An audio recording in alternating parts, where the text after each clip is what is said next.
Илшат Валиев белән әңгәмә корабыз. Илшат безнең билгеле танылган җырчы. Илшат, менә мин танылган җырчы дип әйттем дә, инде синең атказанган дигән инде исемнәр, алтын барсымы, көмеш барсымы, атамалар бармы синең? Гадәттә сораучылар да бар. Шул исемнәрне әйтегез дип. Исемнәргә килгәндә, әлегә минем атказанган исемемдә, халык җырчысы исемемдә юк.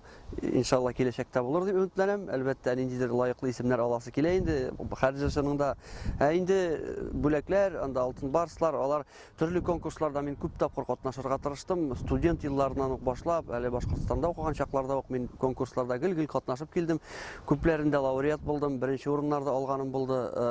Шулай беренче турдан ук төшеп калган чакларым да булды, җиңелүләр дә күп тапкыр булды. Шулай да ул һәрбер конкурс, һәрбер ниндидер җиңү безнең өчен киләсе баскыч кына алга таба барырга.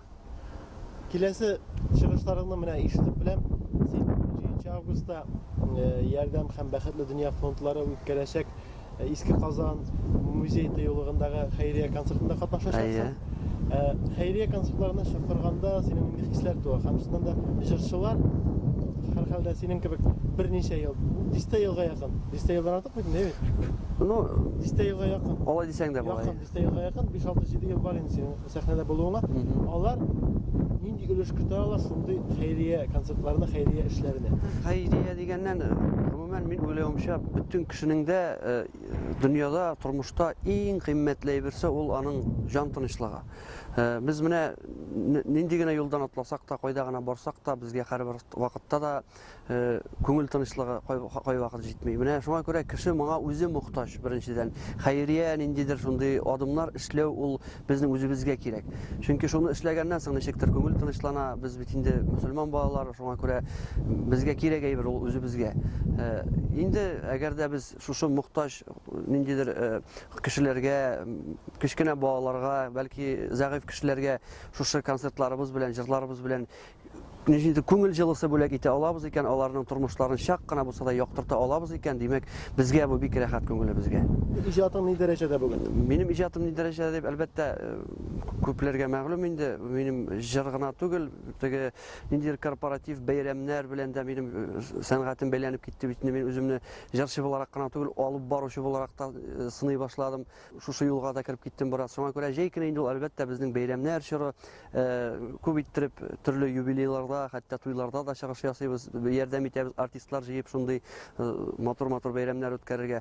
Һәм шулай ук көзге айлардан Алла бирсә, Татарстан буйлап, Башкортстан буйлап һәм төрле башка шәһәрләргә концертлар оештырырга планлаштырып йөрим. Менә әле генә йөреп кайттык Бөгелмә, Әлмәт шәһәрләре якларыннан, тагын Башкортстанның берничә шәһәрендә көзгелеккә Алла бирсә концертлар оештырырга җыйнабыз. Шулай Казанда да минем үземнең сольный концертлар була Алла бирсә. Казанда 17 ноябрьдә була Алла бирсә. 17 август, 17 ноябрь. Ну, менә шулай туры килә саннар. Клибың бар синең соңгы тапкыр Һаман яратам. Һаман яратам дигән менә клип интернетта берсеннән-берсенә күчереп йөртәләр. Ул чынлыкка охшаган, нәфис кино кебек төшерелгән. Ул ничек шундый мөмкинлек таптың үзеңнең клипны чынбарлыкка охшатып эшләргә? Беренчедән бу Фәрит Хатипов ки Зөлфәт сүзләре һаман яратам дигән җыр, бу ретро җыр, моны миңа хәтле бик күп өлкән җырчылар җырлаган, Илһам Шакировлар җырлаган, бит инде халык күңеленә күптән кирип калган җырларның берсе. Мин бу җырны бала чактан яратып тыңлап үстем үзем, һәм зур хыялым бар иде үзем җырларга шушы җырны. Һәм инде ниһаять ничектер шулай мөмкинчелек туып, мин яңа музыка оркестры белән шушы җырны яздыргачтын, мин үземә бик ошап китте дә, мин әйтәм, матур иттереп җырын яздыргач, матур клип та булсын дип, тырышып шушы матур клипны төшердек. Сугыш темасы минем күңелемә бик нык итеп сеңгән, чөнки ике яклап та бабайларым минем сугышта берсе югалып калган, хәтерсез югалган диләр бит инде бит. Икенчесе яраланып кайткан. Шуңа күрә әбекәйләрнең, бабакайларның җылап искә алганнары әле дә истә. Шуңа бу тема минем өчен бик якын булды. Шуңа без бик тырышып шушы клипны җентекләп эшләргә тырыштык. Кемнәр белән? Моның клипның режиссеры Ксения Банк дигән кыз, ул бик җентекләп шулай сценарий язды. Һәм инде видеограф Шингиз Абызов дигән егет бик шулай ярдәм иттеләр, матур итеп төшердек инде. Алар үзләре бетердегез? Ну, шортлаулар, пиротехниклар инде аны не таптык. Казанда бит инде безнең бәйрәм индустриясы бик күп. Монда шортлаулар да, салютларын да бик җиңел эшлиләр Казан шәһәрендә. Шуңа эзләп таптык инде. Инде иганәче ярдәм иттеме, үз көчең беләнме? Әлбәттә, иганәчләр дә булды, үземнең көчне дә урталай булды инде. Яртылаш. Шуңа охшаш тагын илһамландырдымы сине тагын да яхшырак клип эшләргә, чөнки хәзер моннан түбән эшләсәң, тамашачыларың дөрес кабул итмәсләр кебек. Алай дип уйлаган чаклар булды әлбәттә. Ну, шулай да нәрсә дип әйтим, юрганыңа карап аягыңа сузасың, тырышырбыз, әгәр дә Ходай Тәгалә ярдәм итсә, бәлки тагын да яхшыракларын төшерергә насыйп булыр Алла бирсә. Менә шуннан нинди клиплар чыклый хәзер татар эстрадасына? Һәм гомумән татар эстрадасы кайсы юнәлештә бара ул хәзер? Ул чәчелгән кебек бер яктан караганда, әйме?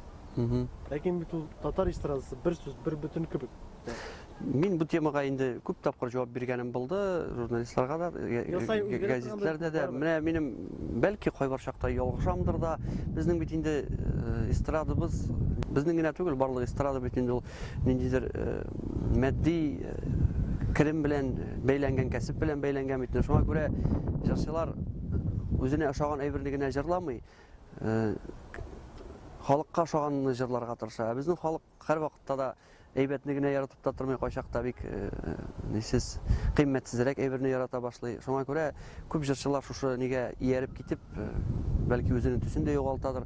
Минем дә андый чакларым булды, кирәкмәгән җырлар җырлаган чаклар булды. Ул безнең ничектер кире дөрес түгел юнәлешкә кертеп җибәрә кайчакта. Нәрсә дип атала, иҗат юлын. Шуңа күрә тәҗрибә, әкрен генә эшли үзеңнең җырыңны табасың, шулай инде. Гел изләнүдә булырга кирәк. Эстрадага килгәндә берсен дә начарлап әйтәсем килми. Теге әйтем йөри бит бездә, нәрсә диләр әле, җырлаучылар күп, җырчылар юк дип. Мин бу сүзгә гомумән ышанмыйм, дөрес сүз түгел, чөнки безнең җырчыларыбыз, чын җырчыларыбыз бик күп. Мен аларны әйтеп тә китәләм, ну, исемнәрен санап та тормыйм. Безнең нык талантлы яшьләребез күп, сакланып тыңлый торган яшьләребез күп. Тик барысы да мөмкинлекләре, хәтта Илһам Шакировларга, Әлфия Авзаловларга тиңнәрлек зур җырчыларыбыз безнең бар бүгенге көндә яшьләр арасында. Тик кызганычка каршы иҗади кеше булу гына бик аз. Бу дөньяда кеше бераз бизнесмен да булырга тиеш, бераз гына тырыша, тарткалаша белә торган булырга тиеш. Урысча әйткәндә хваткасы булырга тиеш бит инде.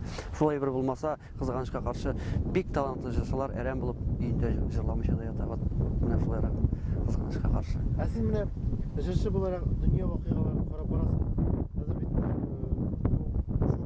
күчик менә бу дөньялыкка. Дөньяда, телевизорда, радиода, газет, журналларда вакыйгалар күрсәтелә. Һәм төп вакыйга Украина, Россия мөнәсәбәтләре.